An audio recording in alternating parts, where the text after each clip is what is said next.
how's it going, everybody? We're back for episode 8. Sweet. We got Joe Cooperman here, the Get Fit ASAP podcast. I'm Anthony. You should know me by now, hopefully. Joe, want to give, I guess, yourself a little introduction, because I don't want to mess it up, you know what I'm saying? Okay. I know you have a lot of qualifications and stuff, so I'm going to start messing it up a little bit, but... Okay, well, the main qualification I have is I'm a doctor of chiropractic. And I kind of focus most of my treatment and my clientele is based around CrossFit athletes, gym goers, golfers, and swimmers, actually. So those are my primary people that come into my office. I use a lot of different techniques, not just typical manipulation. I do a lot of soft tissue work, rehab exercises, and getting people, from point A to point B so that they can go back into their fitness or whatever it is that their desire and their goal is. And that's what we tend to do in our office. That's what I was going to tell people too, is if I say you're just a chiropractor, I don't feel like it gives you justice to what you do, because I'm like, dude, yeah, he adjusted me, but, did a lot of other stuff too. Yeah, so sometimes people have a misconception that chiropractor means that they're going to, do this, that, and crack your back, and that's about it. But our scope of practice is a lot larger than people actually know. So it's just more of understanding what it is that the person that you're going to go see is going to do for you. Yeah. And so that might just be manipulation. And if that's what you need, then that's what you get. They might not have those other techniques and those things in their toolbox that they're allowed to do. And that doesn't necessarily make them bad or anything. It's just something they don't do. So it's kind of like going to a hairstylist who only uses clippers instead of using scissors and clippers. And so it's in their toolbox, but they don't choose to do that. So I think what makes us a little bit different is that we do therapy and we try to get you back fast. And sometimes that process is a little slower than people want it to be, but communication is key, and education is probably the most important part as to understanding how to get somebody to that thing that they want. And I think that's what we're really good at communicating. Yeah. Just a heads up, guys, we're here for, Joe's actually doing a seminar for our coaching staff. So here's Ty jumping in. He's doing a seminar for our coaching staff. So we're in the Sacramento location, and they're having a meeting right now, so we're outside. So if you hear little cars coming by, that's why. So you're gonna have to deal with it. Yeah, you'll be all right for this podcast. And it's pretty nice out. It is nice. It's really nice today. Yeah. No, but Joe was helping us out when we went to the games. 2 years ago? Yeah, 2 years ago. Last year. 2017. Whatever. Yeah, 2017. Yeah. And he was helping us out. I mean, shoot. My rib popped out, and Heather's rib popped out. He popped it back in. So, well, actually, it was a funny story. I did the same injury about, in the Open in 2013. I didn't really know it was a popped out rib, because I just thought I tweaked my back. So I went to the doctor, and the doctor's like, oh yeah, you probably strained a muscle, ibuprofen and rest. Anyways, it took about 2 months to recover from it, and I still, I couldn't really do much either. Yeah. And then I felt the same feeling, and I think you're like, oh, your ribs probably popped out, and you popped it back in literally 5 minutes, and it was already healed. And I was like, oh, you son of a bitch. 5 minutes. It took me 2 months the first time. Now it was 5 minutes. I'm like, oh man, I was just pissed. I was like, I could just, my mind was blown too. I was like, oh wow, is that easy, huh? Just sometimes. Pop me back in. Well, yeah, that's true. Sometimes. It's not always that easy. Well, actually, you adjust me once, and you're like, how's that feel? I was like, oh, it's a lot better. And then it was one little part, and then you're like, oh, lay back down. Boom, pop me in again, and it's like, oh no, it's freaking perfect now. I can breathe. I was amazed at it. Yeah, sometimes we get pretty good results. Well, that's what you're striving for, right? Yeah, of course, always. But it's little things like that tend to help somebody, especially in where you guys were with your fitness. 2 months, bro. Yeah, 2 months where I was hurting and couldn't do much. It was hurting my training. I couldn't do as much stuff I wanted to, and then. If there's any advice that I think I could give anybody that deals with anything is, don't just guess as to what's going on with your body. Go get it assessed by somebody else. See what they can come up with for you. Give it a decent trial and see how that works. Because I don't expect anything to be this magical fix. Sometimes we get someone who comes in, hurts to take a deep breath. We manipulate with the ribs, and they tend to take that full breath, and they can inhale, exhale, go back to activity and be just fine. But then you get the other person who has the exact same presentation, and it actually might be something that's a little deeper of an injury, you know, like almost like a sprain or a muscular strain, and the rib protection is there for a reason. And so, you know, knowing when and when not to do something is super important. In your case, it worked really well. Let's get it, and this is what's going to work, and it did, and it worked really efficiently, and it got you right back to training super hard, and then voila, you guys, you know, qualify for the games, which is kind of cool. When do you think? So we get a lot of people, right? If they're working out, you're always going to have some kind of injury, right? I mean, if you're moving your body multiple times, especially like CrossFit or something, if you're trying to push the intensity of it, or especially a competitor. For sure. I mean, if you walk down the damn stairs, you can get injured, right? Yeah. People are going to get injured all the time. When do you know to, like, say, go to the doctor, and when do you say just like, oh, it's probably all right to just keep going and not really worry about it? I feel like it's really, really hard to determine that. At least for me, too. I'm like, is this all right? Is this, you know, because I think I'm all right, and then I do something else, and it gets 10 times worse. I'm like, I should have freaking went to someone. I should have went to Joe right now before, you know. Yeah, knowing when to stop, no good right? answer. Knowing when to stop. So, it's almost inevitable that something will go wrong. In your career of life, fitness. You can do a lot of things and you're going to get hurt. You could do absolutely nothing and it's going to hurt. Yeah. So, when to know when to stop. If it doesn't get better while you're exercising, that's when you know you should be like, okay, this isn't the typical pain, you know, no pain, no gain type thing. The pain that they're describing is totally different than sharp, aching, joint specific pain or muscle pain right there. You can put a finger on it, or it's like, you know, every time I do a deadlift and I can feel it all the way down my leg. It's like, that's not normal. Yeah. That's something that you need to stop, take a step back. First step is, you know, go see somebody. Yeah. It doesn't matter if it's your primary, your PT, your massage therapist, whatever, but you do want to go see somebody that's going to be able to give you a good answer. And so you got to find the person you trust to do that. And I think a good source to go to is a chiropractor, not just because I am one, but I do think that we're really good at diagnosing musculoskeletal issues and figuring out what's the next best thing versus just saying rest, ice, ibuprofen, and as we know, that does not work. Sure, there is a time and place to rest and, you know, do less, because most of the times in the CrossFit community, we are overtraining, and it's take that step back and deload, let the body recover. They always want to go hard every day, right? They want to go hard every day. You can put the foot on the gas pedal all the time. You're going to crash eventually. You're going to run out of gas, you know? Yeah. So it's you gotta ease off a little bit. So knowing when to stop if it's consistent, persistent pain, for sure. Go get it checked out. I think that's a good point you brought up too, is like if you go to a regular doctor, I think their scope of practice is just so broad where it's hard for like they do every illness, right? Mm-hmm. And you go from like a musculoskeletal injury, and they're probably going to be like, give you some general answer, you know, don't do that anymore, and then it'll probably get better. Yeah, that's a pretty simple answer, right? Yeah, exactly, right? It's like, and are you going to listen to that suggestion? Probably not. So if you do listen to them and you actually give it a chance, you know, there actually is probably a really good likelihood that you're going to feel a whole lot better.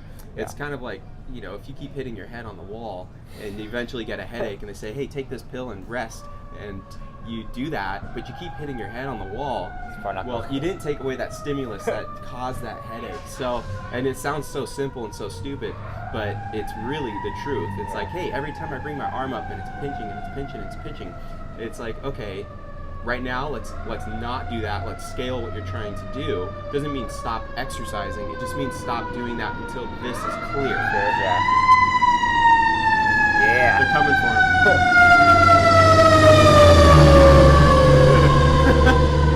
Nice. So back to that point though, is that we know that we have a thing in our office that I think is kind of funny. It says the 5 most dangerous words. Maybe it'll go away. And so 9 times out of 10, that's probably not going to happen. So getting things addressed is, that's like, cross your fingers and hope.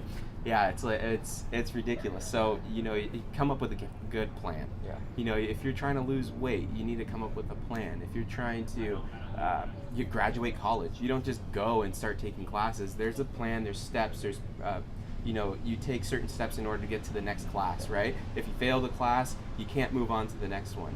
And so if you fail, let's say, a range of motion test, then what gives you the right to go do Overhead the thing squats like an and overhead freaking- squat? Exactly. If you can't even bring your arm up, overhead, clear, without discomfort That's good. and without pinching, without these things, they're foreign sensations. Technically, you should feel absolutely nothing when you do that. I wish. That's what we go after. No, but if you keep doing those too, if you keep doing that over and over and over, and your body is not in the right position, right, it's gonna cause other problems. For sure. And Yeah, compensations, overuse right? and yeah, exactly. Yeah, it's a very common thing that you see. Oh yeah. Yeah. So talking about kind of CrossFit or I guess functional training in general, what are some of the injuries or things that people come in for you the most? You feel like, or you're dealing with the most as far as like the active community? Yeah. Most common, low back pain for sure. Low back pain. Yeah, low back pain is probably my number one that I see in the office. It's an $8 billion industry in America. So high likelihood that someone comes into my office, they're going to be complaining about chronic low back pain. And if they do fitness, it really brings that stuff to the surface really quick because you're loading it, you're moving faster, the intensity's higher, and it might not be that, CrossFit or functional movement or deadlifts or whatever the motion might be hurt you. It's probably the 23 hours that you spend doing Sitting somewhere down else, there. sitting and not moving very well and not thinking about the position of your body. I mean, even just sitting here right now, I'm thinking about I'm my hunched over, hips. like, right yeah, now, I'm I'm hunched like- over a little bit. I get tired, but every now and then you can move. Yeah, Get out of it's those like- positions. Because in the long run, I know that doing this all day long is not going to be an athletic thing for me when I go try to pick up a barbell, and it's going to really increase my chances, most likely, to get hurt in the gym. So I don't want to do that. We try to minimize those things. But yeah, I'd say I that think it's like just because their backs are weak. could be. Because I mean, if you're I mean, we can get into it. I mean, there's so many reasons probably why people's low Yeah. backs hurt. It's probably Yeah, sitting. it's probably That's a rabbit hole of yeah. answers. We won't get into that today because I mean, we could literally talk about that probably the whole time. Yeah. Um, We'll talk about But- that with you guys. yeah, that's true. Yeah, but yeah. Do you think? I guess with lifting weights or anything like that, it's probably going to bring it to the surface, like you said, because it's probably the weakest part of your body, or it's getting worked like it's never not used to, and they're going to really feel it. What can they do to minimize that, or do you think it's a coach's responsibility to set their client up for success for that, as far as that goes? Like, Absolutely. yeah. Yeah, 100%. I mean, if when I see somebody in my office, we spend about an hour the first visit trying to get to know the person, figure out what the stimulus is that's bringing them some discomfort. Really just basically becoming a detective of their life. And the nice thing about that is that after we really get a good idea as to how you operate, communicating that with a CrossFit coach or whoever the trainer might be, they spend another hour with that person typically, and it's like, man, you can really affect somebody's life by being like a little more aggressive with how you're treating their form. You know what I mean? So it's like, okay, we'll let you get away with it once. We'll let you get away with it twice. 3 times, hey, we really need to step back and we need to fix your form here because we don't want you to get hurt. We know you have a good time in here. Financially, it's not responsible. And so, it's like, you go to the gym for health and fitness. There's nothing healthy about being in pain and hurting yourself. Because I personally believe that most injuries are self-inflicted. It's probably true. And I'm super guilty of it too. Yeah. Everyone is. Yeah, you know what? Yeah, yesterday is a perfect example. We did a really aggressive WOD, and I'm a little fearful of doing some deadlifts. It's just a mind thing for me. I see a lot of injuries from it. So if Have you hurt your back personally? Yeah. Oh yeah, definitely. And so I was doing some snatches when I hurt my back. Disc injury, numbness, tingling in my leg, all the way down to my big toe. It really impeded a lot of things in my life. Was that before or after your chiropractor? I'm just curious. This was like Right 2 when years ago. This was when Oh, wow. I was in practice, yeah. So it made it really difficult and challenging to work on people, especially because I have to bend over all day long. yeah. I have to put a lot of pressure on people. I use fast switch muscles to manipulate, and it was incredibly uncomfortable for me. And taking that step back not treating myself was number one. And I would have two other people work on me. Actually, I had a couple buddies that were like, "Okay, I'll work on you." I was in my best friend's wedding, and they're all chiropractors, so they were all taking their turns on me, like working on me, doing some soft tissue. Got some needling done, and it was a journey, and I can really empathize with when somebody comes in and they're hunched over, they feel like they can't stand, they think they're never going to be the same, and that's not true. They can't, just their daily life, every minute they're in some kind of pain or can't sleep. It's like, dude, and it's affecting just way more than everything. Well, more can than I deadlift fitness. or not? Yeah, more than fitness. Yeah, it affects your sleep. Oh yeah. Oh, it's terrible. Dude. You fear then turning your mood, over you're in just bed. pissed off. Yeah. It's not fun. So I've been there. I can totally talk about that for like forever. Yeah. What that was like. I feel like a lot of people can relate to that though. Yeah. I feel like a lot of people probably had some kind of injury in their back at one point in their life. Yep. Where it hurt their, or messed up their daily routine or. Absolutely. Yeah. So it's I've been hurt. I've been there. I've gone through that rehab process. Things work. Things don't work. It's finding what works best for you. And so for me it was deloading, scaling my stimulus and I actually lifted throughout my rehab process. Oh, wow. Do you suggest that? If you got someone with a good eye on you, okay. Shout out to Gary Barron. Oh yeah. He's Gary. Hey Gary. He really helped me out when I was pulling from blocks. We basically just scaled the height of which I was pulling from, and that helped me significantly. And also getting worked on at the same time. Opening up tissue that was incredibly spasmed. Doing a lot of core bracing and figuring out where. That's another thing I wanted to go into is how important is that your core relative to your back strength? Is that huge? Hand in hand? Oh, absolutely. Yeah. There's no doubt about it, because most people will think like my core is like my six-pack abs. And it's like, well, not really. Your all obliques, show, no go. Your internal, external obliques. They all, there's a lot of things that come from the back and they wrap around here. You've got your psoas, that's a part of that complex of your core. You've got your pelvic floor, that's a part of that core. You've got your diaphragm that sits over top. It's a lot more complex than people give it credit for. I thought there was just 6 muscles in your stomach. No, I'm just kidding. There's a lot more. Yeah. Core is very, very important. Absolutely. And it, for people that struggle with, range of motion issues in their hips or their shoulders, they don't realize that this might be the reason why they can't actually physically not bracing properly. Yeah, you can't brace properly. Your arms aren't going to let you go overhead, and so they call that. Stu McGill he's like the back pain pro, and he coined this term that says proximal stability leads to distal mobility. And so it's, if you can stabilize a joint somewhere or multiple joints, it's going to allow the system to do its job. And so he talks about the core for that, for your hips and your shoulders. And it's pretty neat. It works incredibly well. Yeah. Yeah, because, and then everyone that's listening, like, kind of what Joe was saying in the beginning was, with that training or that busting your line. YOLO. When a coach is trying to tell you maybe slow down, go lighter, I know when people come in there and we know that they shouldn't be doing a certain thing, or we know that they need to go lighter or slow down or whatever, but their whole mindset is just, I'm gonna go, ego, or I just want a great workout today, or whatever the case may be. Listen to your coach. Like, we want to have your best interests in mind. We want to keep you safe. We want to keep you coming back in. We want to get you more healthy, and by doing what you're by going hard, because you're going to take a step forward, but you're going to take 3 steps back when you get hurt, and then we're going to have to start over from the beginning. And then it's you're going to lose your motivation, because you're going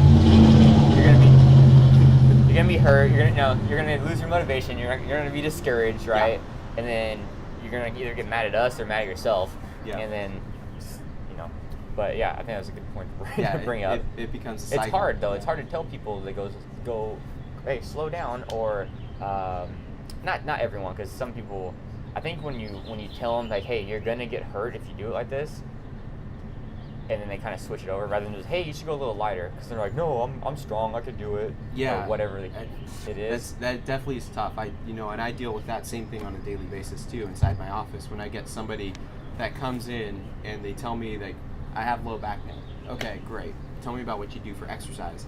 And they're a power lifter. And so I mean, these are big numbers. I get some people that come in that are squatting well over 600, 700 pounds, and you're like, okay, yeah, that's a lot of weight, and they're moving this stuff, and they're not in a good position. Yeah, and it's like, okay, well, can this person potentially lift more? Maybe. Yeah. Perhaps if we put them in a better position to receive that force. Yeah. And yeah, it's cranking on your lower back. My job is to protect people and make them, feel better. And if that's part of what I think is going to help them is like scaling back and fixing some form, it doesn't mean like, hey, you need to drop down to 95 pounds. Yeah. Because that's not going to do anything for someone that squats 700. Maybe dropping them down to 50% and saying, let's really focus on back position. Or let's focus on whatever it is. Whatever they can do consistently, right? Yeah, exactly. The heaviest they can do consistently. Yeah, but people can get upset when you tell them that because they say, no, I can do this thing, and I do it really well. Yeah. And it's like, well, to you. Yeah. And it's like, you're here for a problem, and I'm here to help you. Exactly. And I think this is the best way to help you. And same thing for like a coach. It's like, hey, I'm here to help you. I'm here to guide you on your fitness journey. This is the best way I can do that for you. And most people that are in the gym don't really know what they're doing. No. Let's be honest. That's probably why they come to the coaching, right? I mean, that's Exactly. why they usually want to come in. Yeah, they come for what you do really well, which is keep people healthy. You get them fit, you get them moving, they get to do things that they love that they've never done before too. Yeah. Like, hey, I can, first time I've ever brought my groceries to the car without using a cart. Did some kind of hike or anything like that. Yeah, like, huge stuff, like life-changing things. And going back to that mild trust is very, very important as someone that's just looking for guidance. Yeah. I don't know if you've ever listened to The Body of Knowledge. I have, but Andy Galpin, Kenny Kane, yeah. and these guys from not Barbell a lot, Shrug. but yeah.